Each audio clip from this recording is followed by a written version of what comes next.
High commodity prices are hitting families hard across Sudan. Today, they are paying about 3 times more for goods than they used to a few months ago. Exactly. If £5,000 was enough for a person in the past, now it's not enough for anything. To be honest, if this situation continues without processors, all social order, political systems and others will collapse. The Sudanese pound weakened sharply against the dollar since Washington lifted 20-year-old economic sanctions in October last year. This encouraged traders to step up imports, putting pressure on already scarce hard currency.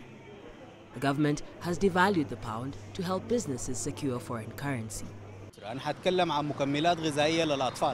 If a child consumes a meal at a price of £90 a box now, the price has reached £200 and £250. The meal is essential for the growth of children and contains supplements and vitamins. It was supposed to take care of such things when we were putting together the budget, and it must pay attention to the children also.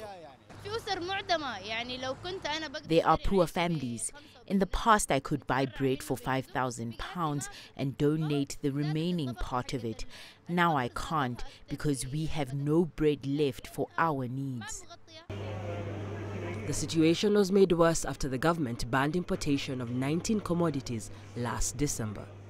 The products include meat, live animals, dairy products, as well as juice, fruits, fish, vegetables, ornamental flowers, among others.